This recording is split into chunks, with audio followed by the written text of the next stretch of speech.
Ulangan pasal 32 ayat 1 sampai 43. Nyanyian Musa.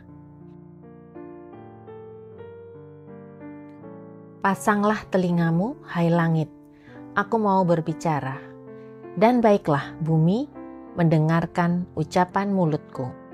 Mudah-mudahan pengajaranku menitik laksana hujan, perkataanku menetes laksana embun, laksana hujan renai ke atas tunas muda, dan laksana dirus hujan ke atas tumbuh-tumbuhan. Sebab nama Tuhan akan kuserukan, berilah hormat kepada Allah kita, gunung batu yang pekerjaannya sempurna, karena segala jalannya adil. Allah yang setia, dengan tiada kecurangan, adil dan benar Dia. Berlaku busuk terhadap Dia, mereka yang bukan lagi anak-anaknya, yang merupakan noda, suatu angkatan yang bengkok dan belat-belit. Demikianlah engkau mengadakan pembalasan terhadap Tuhan, hai bangsa yang bebal dan tidak bijaksana. Bukankah Ia Bapamu yang mencipta engkau, yang menjadikan dan menegakkan engkau? Ingatlah kepada zaman dahulu kala, perhatikanlah tahun-tahun keturunan yang lalu. Tanyakanlah kepada ayahmu, maka ia memberitahukannya kepadamu, kepada para tua-tuamu, maka mereka mengatakannya kepadamu.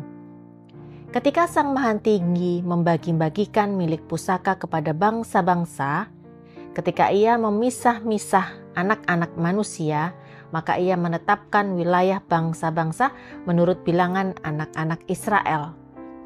Tetapi bagian Tuhan ialah umatnya, Yakub ialah milik yang ditetapkan baginya.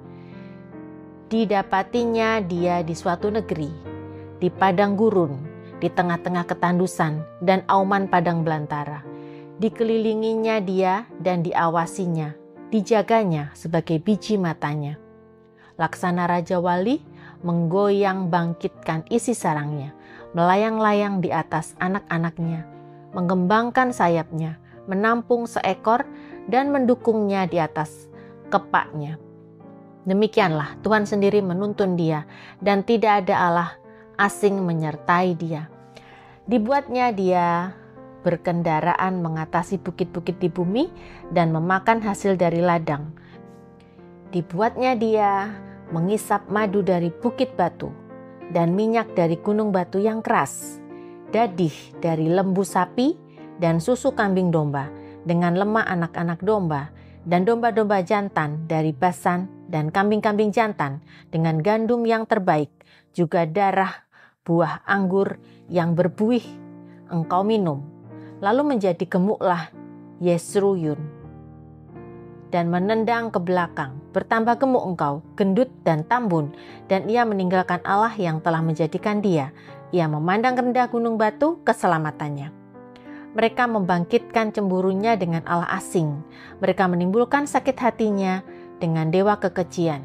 Mereka mempersembahkan korban kepada roh-roh jahat yang bukan Allah, kepada Allah yang tidak mereka kenal, Allah baru yang belum lama timbul, yang kepadanya nenek moyangmu tidak gentar. Gunung batu yang memperanakkan engkau telah kau lalaikan, dan telah kau lupakan Allah yang melahirkan engkau. Ketika Tuhan melihat hal itu, maka Ia menolak mereka, karena Ia sakit hati oleh anak-anaknya lelaki dan perempuan. Ia berfirman, Aku hendak menyembunyikan wajahku terhadap mereka dan melihat bagaimana kesudahan mereka, sebab mereka itu suatu angkatan yang bengkok, anak-anak yang tidak mempunyai kesetiaan. Mereka membangkitkan cemburuku dengan yang bukan Allah. Mereka menimbulkan sakit hatiku dengan berhala mereka. Sebab itu, aku akan membangkitkan cemburu mereka dengan yang bukan umat, dan akan menyakiti hati mereka dengan bangsa yang bebal. Sebab api telah dinyalakan oleh murkaku dan bernyala-nyala sampai ke bagian dunia orang mati yang paling bawah. Api itu memakan bumi dengan hasilnya dan menghanguskan dasar gunung-gunung. Aku akan menimbun malapetaka ke atas mereka. Seluruh anak panahku akan kutembakkan kepada mereka. Apabila mereka sudah lemas karena lapar dan merana oleh demam yang membara dan oleh penyakit sampar, maka aku akan melepaskan taring binatang buas kepada mereka dengan racun binatang yang menjalar di dalam debu. Pedang di luar rumah dan kengerian di dalam kamar akan melenyapkan teruna maupun darah, anak menyusu serta orang ubanan. Seharusnya aku berfirman, aku meniupkan mereka, melenyapkan ingatan kepada mereka dari antara manusia. Tetapi aku khawatir disakiti hatiku oleh musuh.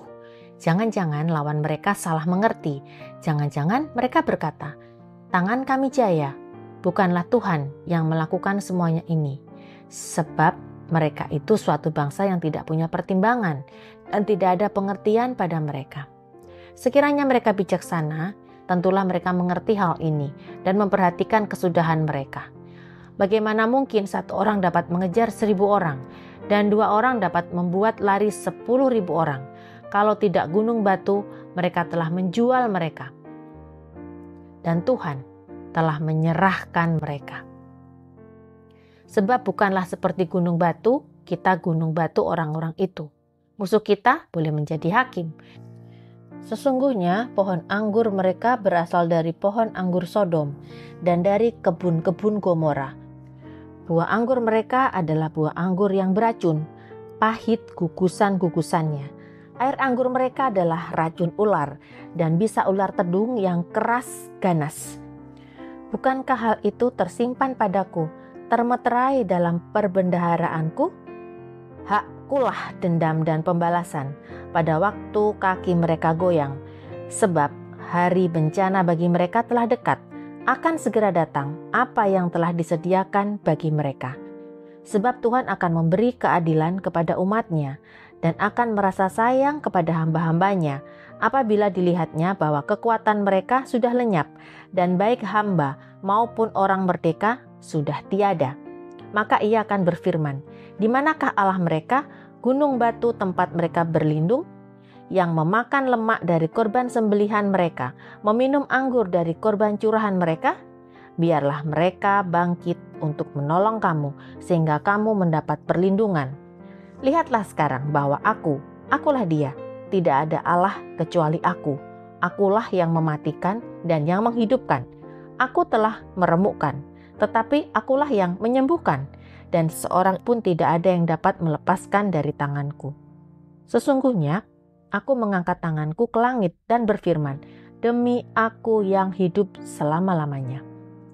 Apabila aku mengasah pedangku yang berkilat-kilat dan tanganku memegang penghukuman, maka aku membalas dendam kepada lawanku dan mengadakan pembalasan kepada yang membenci aku. Aku akan memabukkan anak panahku dengan darah, dan pedangku akan memakan daging, darah orang-orang yang mati tertikam dan orang-orang yang tertawan dari kepala-kepala musuh yang berambut panjang. Bersorak-sorailah, hai bangsa-bangsa, karena umat-Nya, sebab Ia membalaskan darah hamba-hambanya. Ia membalas dendam kepada lawannya dan mengadakan pendamaian bagi tanah umat-Nya. Ayat 44-47, nasihat Musa yang terakhir.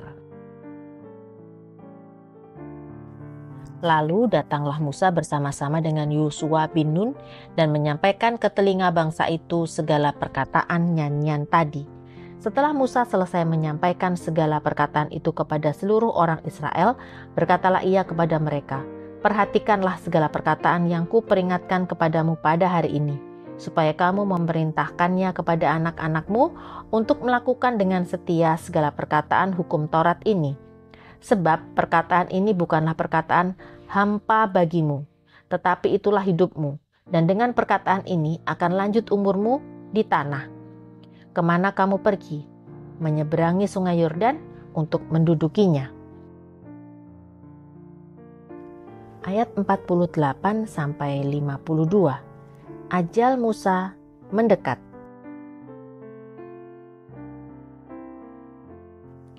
Pada hari itulah juga Tuhan berfirman kepada Musa, naiklah ke atas pegunungan Abarim, ke atas gunung Nebo yang di tanah Moab. di tentangan Yeriko, dan pandanglah tanah Kanaan yang kuberikan kepada orang Israel menjadi miliknya. Kemudian engkau akan mati di atas gunung yang akan kau naiki itu, supaya engkau dikumpulkan kepada kaum leluhurmu, sama seperti Harun kakakmu sudah meninggal di gunung Hor dan dikumpulkan kepada kaum leluhurnya. Oleh sebab kamu telah berubah setia terhadap aku di tengah-tengah orang Israel, dekat mata air Meriba, di Kades, di padang gurun Zin, dan oleh sebab kamu tidak menghormati kekudusanku di tengah-tengah orang Israel. Engkau boleh melihat negeri itu terbentang di depanmu, tetapi tidak boleh masuk ke sana, ke negeri yang kuberikan kepada orang Israel.